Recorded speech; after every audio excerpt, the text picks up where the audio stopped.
आप देख रहे हैं YouTube चैनल क्रांतिकारी कर्मचारी के न्यूज। आपकी आवाज, आपका संघर्ष।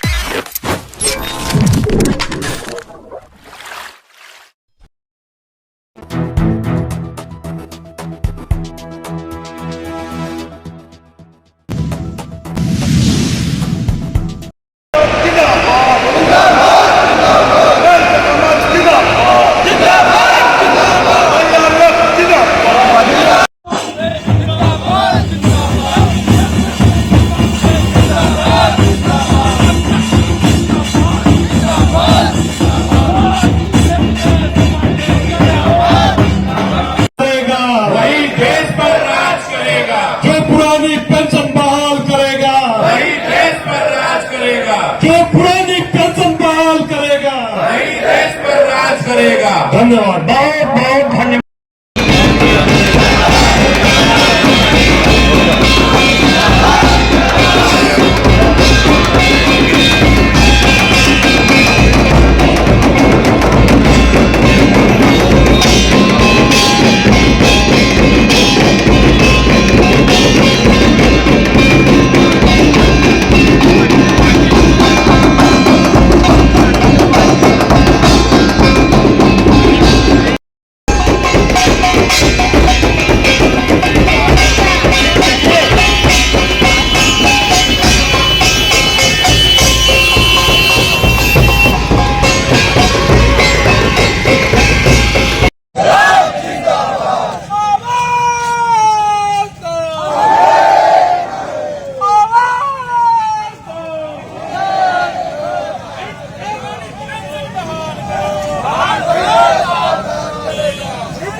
समाप्त करो, निजीकरण समाप्त करो, समाप्त करो, समाप्त करो। सरजीत भैया जिंदाबाद, जिंदाबाद, जिंदाबाद, अमरीक सिंह जिंदाबाद, जिंदाबाद, जिंदाबाद, विजय घरे जिंदाबाद, जिंदाबाद, जिंदाबाद। बहाल करेगा, वही देश पर राज करेगा। जो पुरानी पेंशन बहाल करेगा, वही देश पर राज करेगा। जो पुरानी पेंशन बहाल करेगा, वही देश पर राज करेगा। धन्यवाद, बहुत बहुत धन्यवाद। IREF का चौथा राष्ट्रीय सम्मेलन उत्तर प्रदेश के वाराणसी में हुआ संपन्न।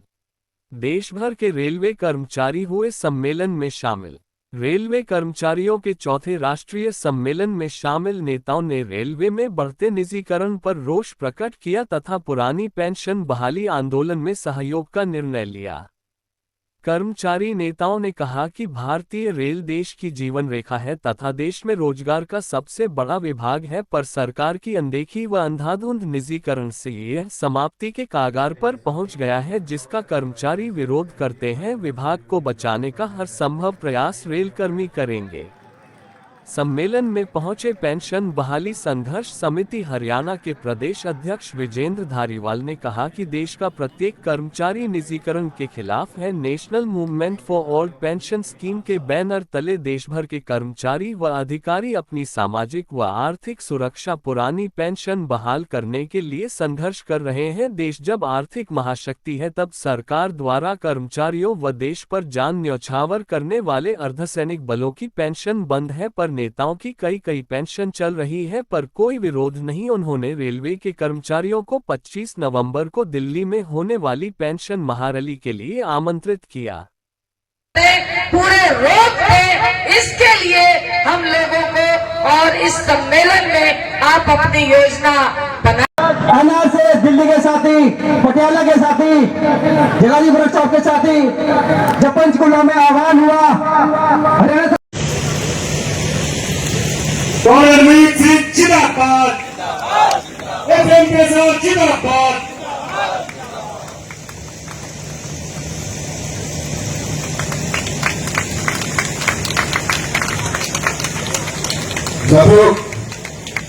हमारे इंडिया लोग ऐसे और कई लाख लोग जो संघर्ष कर रहे हैं उनको रुकावट डाल रहे हैं। बाकी भारत को उन्होंने अपने साथ इस सपने में जोड़ लिया है कि अगर आप हमारे साथ आए, हमारे साथ ये जो निवेश का पूरा माहौल है इसको बढ़ावा दें, इस निवेश को बढ़ते हुए माहौल के अंदर आपको नौकरियों का भविष्य मिलेगा। वो नौकरियों का भविष्य केवल आपका स्वरोजगार का भविष्य है, वो आपका सेल्फ एम्प्लॉयमेंट का भविष्य है। इसके अलावा ये कोई और टैक्स और तमाशे में अंतर होता है।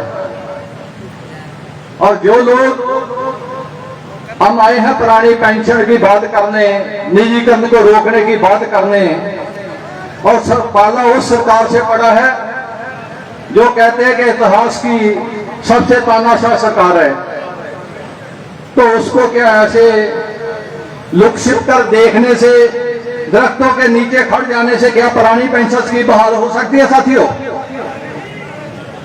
हमें तो स्कूल में पढ़ाया गया था कि पानी से नहाओगे तो कपड़े बदलोगे, अगर पसीने से नहाओगे तो किस्मत बदलोगे। साथियों, जो आज इतनी गर्मी से घबरा गए, जो मौसमों से घबरा गए, वो संघर्ष क्या लड़ेंगे? साथियों, जिनको पुरानी पेंशन स्कीम चाहिए, जिनको ये चाहिए कि रेलवे निजी नहीं होनी चाहिए, रेलवे राष्ट्रीय रहनी चाहिए, उन लोगों को पंडाल में आकर बैठना चाहिए। मेरे बाद डॉक्टर आदर्श सूदी ने, बाकी वक्ताओं ने बोलना है, और मैं तो आपका थोड़ा सा जख्म को देने आया हूं, थोड़ा सा आपके वो बीमारी के कीड़ों को निकालने आया हूं ताकि उनका इलाज हो सके। साथियों, जो लोग और साथियों के पहले दिन से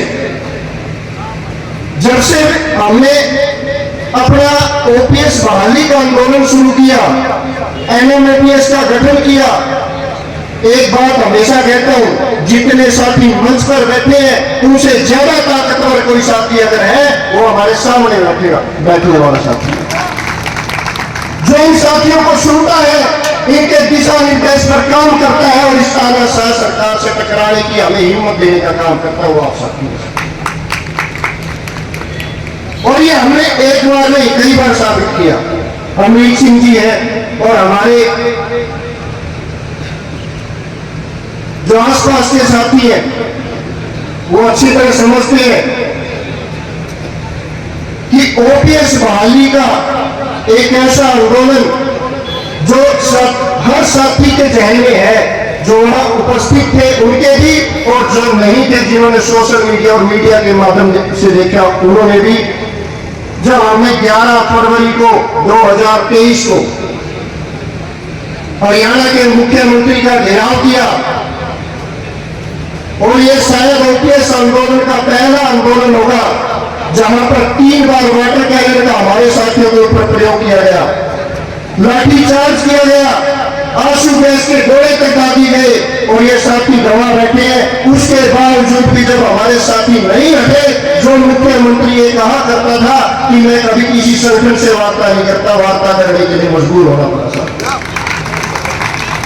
और ना केवल मजबूर हुए, कमेटी गठित करके आगे ओपीएस बहाली के लिए मैं आश्वासन दिया, लेकिन आखिर में निकला गया, क्योंकि बार बार साथी बता रहे हैं कि ये पूंजीपतियों की सरकार है, ये सच्चाई है। आप इनके ऊपर जितना मर्जी दबाव डालो, आपके मुद्दे पर सहमत होने के बावजूद भी आखिर में आपसे ज्यादा पूंजीपतियों का दबाव इनके ऊपर काम करता है। और उसी का कारण है कि ओपीएस लागू करने की बाई यूनिफाइड पेंशन स्कीम नई स्कीम लेकर आए। और मैं तो एक सवाल जरूर करूंगा सभी साथियों से साथियों, जब आपने एमपीएस के विरोध में लड़ाई शुरू की कि यूपीएस के लिए शुरू करी थी, भाई जोश नहीं है साथियों में, इसका मतलब कहीं ना कहीं यूपीएस की तरफ मन डगमगा गया। यह ओपीएस बहाली के लिए हमारी लड़ाई शुरू हुई थी।